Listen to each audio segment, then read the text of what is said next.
नमस्कार। मैं अलका ओझा, हिंदी अध्यापिका, कक्षा 6 के सभी विद्यार्थियों की हिंदी की अध्ययन अध्यापन शुरू कर रही हूँ।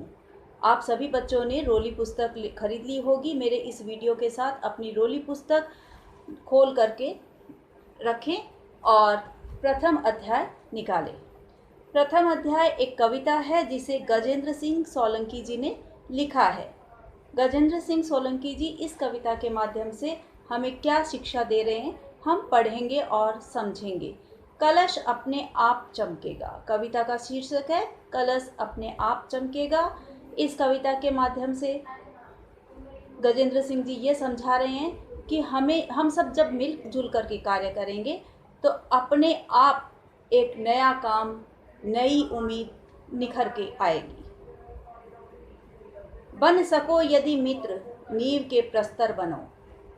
हे मित्र, यदि तुम कुछ बनना चाहो तो उस नींव के प्रस्तर माने पत्थर बनो, जो जिसके ऊपर वो महल, वो मकान, वो इमारत खड़ी रहती है। ऐसे नींव के पत्थर बनो। देखना फिर मानवीय अस्तित्व का कलश अपने आप चमकेगा। मानवीय अस्तित्व यानी मनुष्य का कलश से तात्पर्य यहाँ पर उस कर्म से है जो हम करना चाहते हैं, जो हम आगे प्रगति कर प्राप्त करना चाहते हैं, उस प्राप्ति से तात्पर्य है यहाँ पर। चाहते निज भाल तुम उन्नत बनाना।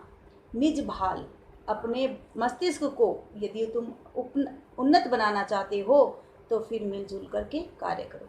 चाहते हर प्राण को खुशियाँ लुटाना, हर एक जीव को के लिए खुशियाँ लुटा देना चाहते हो तो यदि तुम फासलों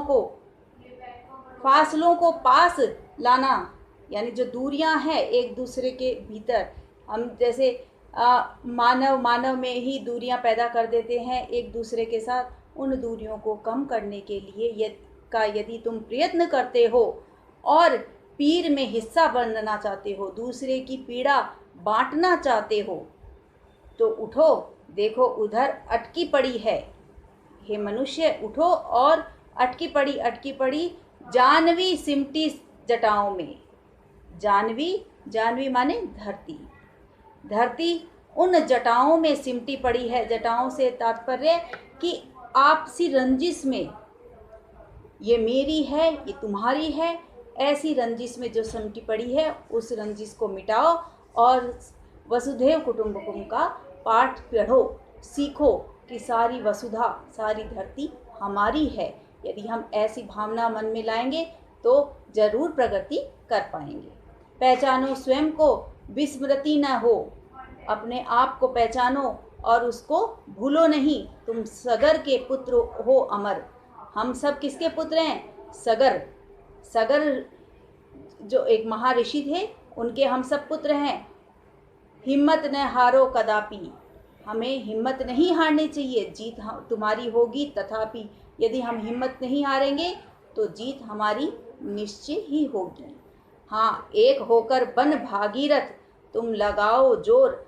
यदि हम सब भी भागीरथ के जैसे जोर लगाएं तो गंगा को धरती पर ला सकते हैं, अर्थात अपने कार्य में आगे प्रगति कर सकते हैं। गंगा अवसी भूतल पर बहेगी।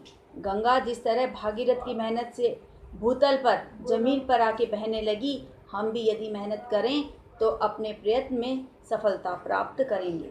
तब खेत लहलहाएंगे, खलिहान रह रह गीत गाएंगे। आओ जुटे साधना में तपें, निर्माण होने दे, कलेवर आप बदलेगा। अपने आप सब कुछ बदल जाएगा। यदि बन सको नींव के प्रस्तर बनो।